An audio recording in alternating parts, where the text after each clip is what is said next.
పెళ్ళైనా పండగైనా వేడుక ఏదైనా పట్టుచీరల ప్రత్యేక వేదిక వారాహి సిల్క్స్. డిసెంబర్ 2028 తరువాత తెలంగాణలో రాష్ట్రపతి పాలన తప్పదా? ఆ 6 నెలల గ్యాప్ ని ఎలా ట్రీట్ చేస్తారు? 2029లో జమిలీ ఎన్నికలు ఖాయమని కేంద్రం సంకేతాలు ఇస్తుండటంతో తెలంగాణలో ఏం జరగనుందనే ప్రశ్న తెర మీదకి వస్తోంది. రాజ్యాంగ సవరణను తీసుకొచ్చి రేవంత్ రెడ్డి పరిపాలనా కాలాన్ని పెంచుతారని కొందరు చెబుతుంటే, లేదు రాష్ట్రపతి పాలన విధిస్తారని మరికొందరు చెబుతున్నారు. ఈ రెండింటిలో ఏది సాధ్యం, ఏది అసాధ్యం? ఈ స్టోరీలో చూద్దాం. మోదీ అమిత్ షాల ఆలోచనలను చూస్తుంటే 2029లో జమిలీ ఎన్నికలను ప్రారంభించాలని గట్టి పట్టుతో ఉన్నట్టు తెలుస్తోంది. కుదిరితే 2027 మార్చి నాటికి జనాభా లెక్కలను పూర్తి చేసి, నియోజకవర్గాల పునర్విభజనను పూర్తి చేసి దేశం మొత్తానికి ఒకేసారి ఎన్నికలు నిర్వహించాలనే ప్లాన్ ఉంది.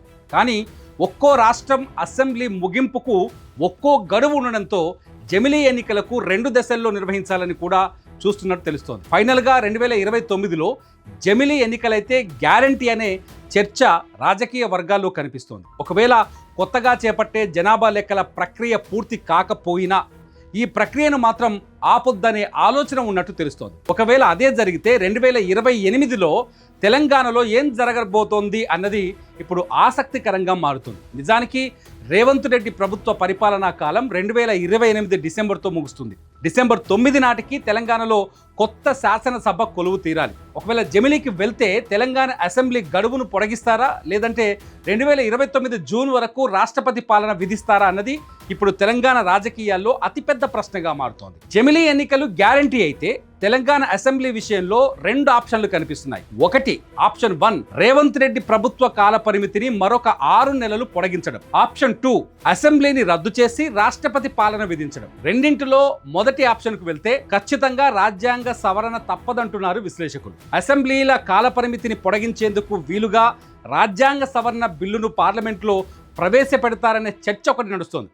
ఇప్పటికే ఈ బిల్లు జాయింట్ పార్లమెంట్ కమిటీ పరిశీలనలో ఉంది. ఒకవేళ రాజ్యాంగ సవరణ జరిగితే తెలంగాణ అసెంబ్లీ కాల పరిమితి 6 నెలల పాటు పెరుగుతుంది. 2029 ఏప్రిల్లో ఎన్నికలు జరగనున్న ఆంధ్రప్రదేశ్, సిక్కిం, అరుణాచల్ ప్రదేశ్, ఒడిశాతో పాటే తెలంగాణ ఎన్నికలు కూడా జరుగుతాయి. తెలంగాణతో పాటు ఛత్తీస్గఢ్, మధ్యప్రదేశ్, మిజోరాం, రాజస్థాన్ రాష్ట్రాల్లోనూ ఇదే ప్రక్రియకు అవకాశం ఉంది. అప్పుడు తెలంగాణలో సీఎం రేవంత్ రెడ్డికి ఒక కొత్త రికార్డు మిగులుతుంది. 5.5 ఏళ్లు పరిపాలించిన ముఖ్యమంత్రిగా తెలంగాణ నుంచి రేవంత్ రెడ్డి గుర్తింపు పొందుతారు. కానీ బీజేపీ నేతలు మాత్రం రాష్ట్రపతి పాలన విధిస్తారనే 2వ ఆప్షన్ను తెర మీదకు తీసుకొస్తున్నారు. ఢిల్లీలో జరుగుతున్న అంతర్గత చర్చల ప్రకారం గడువు ముగిసిన రాష్ట్రాల్లో అసెంబ్లీని పొడిగించే ప్రసక్తే లేదని బీజేపీ నేతలు గట్టిగా చెబుతున్నారు. అంటే 2028 డిసెంబర్ రాగానే తెలంగాణలో ప్రభుత్వం రద్దవుతుంది. 6 నెలల పాటు రాష్ట్రపతి పాలన అంటే అధికారం కేంద్రం చేతుల్లోకి వెళ్తుంది. అదే జరిగితే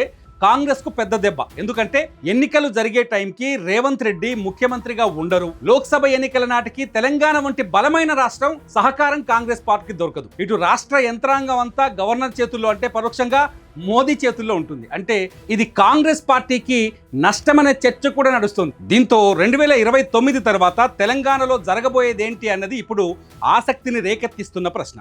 కేవలం తెలంగాణే కాదు, ఛత్తీస్గఢ్, మధ్యప్రదేశ్, రాజస్థాన్, మిజోరాం వంటి రాష్ట్రాల్లో కూడా 2028 నవంబర్లోనే అసెంబ్లీ గడువు ముగుస్తుంది. ఇందులో మిజోరాం, తెలంగాణ తప్ప మిగతా 3 రాష్ట్రాలు అంటే మధ్యప్రదేశ్, రాజస్థాన్, ఛత్తీస్గఢ్లలో బీజేపీ ప్రభుత్వాలే కొనసాగుతున్నాయి.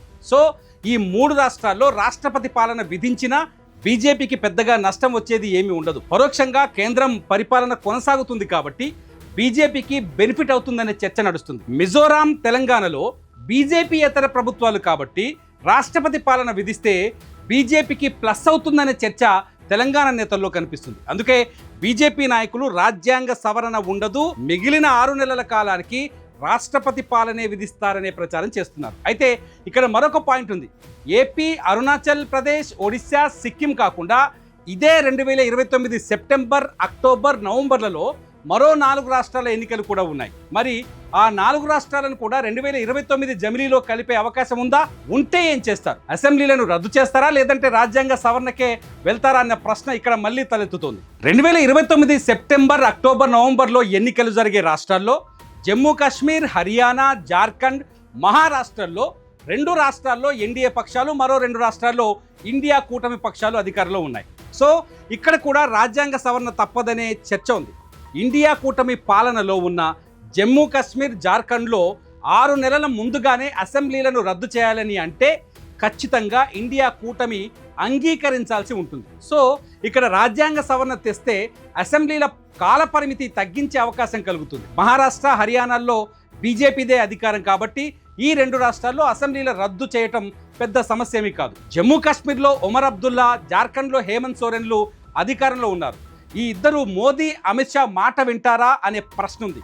ఇక్కడే తెలంగాణ సీఎం రేవంత్ రెడ్డికి ఒక ఆప్షన్ దొరుకుతుంది. రాజ్యాంగ సవరణ చేస్తే రేవంత్కు మరో 6 నెలల అధికారం పెరిగే ఛాన్స్ ఉంటుంది. బీజేపీ జాతీయ నాయకత్వం తమ పార్టీ నేతలకు, ఎన్డీఏ పక్షాలకు ఎలాంటి సంకేతాలు ఇచ్చినా రాష్ట్రపతి పాలనకు ప్రతిపక్షాలు ఒప్పుకునే అవకాశం చాలా తక్కువగా కనిపిస్తోంది. రాజ్యాంగ సవరణ బిల్లులు జాయింట్ పార్లమెంటరీ కమిటీల పరిశీలనలో ఉన్నాయి కాబట్టి విపక్షాలు కూడా అందుకు అంగీకరించవచ్చనే అంచనాలున్నాయి.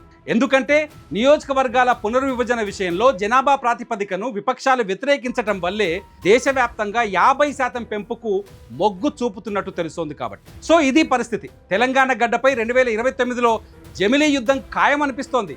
మరి గడువు ముగిసిన రాష్ట్రాల్లో రాష్ట్రపతి పాలన విధిస్తారా, లేదంటే రాజ్యాంగ సవరణ చేసి జమిలీ ఎన్నికలకు వెళ్తారా? రేవంత్ రెడ్డి పదవీ కాలం మరో 6 నెలలు పెంచుతారా, లేదంటే రాష్ట్రపతి పాలన విధించి ఖాళీగా ఉంచుతారా? మీరేమనుకుంటున్నారు? మీ అంచనాలేంటి? ఈ వీడియో కింద కామెంట్ చేయండి.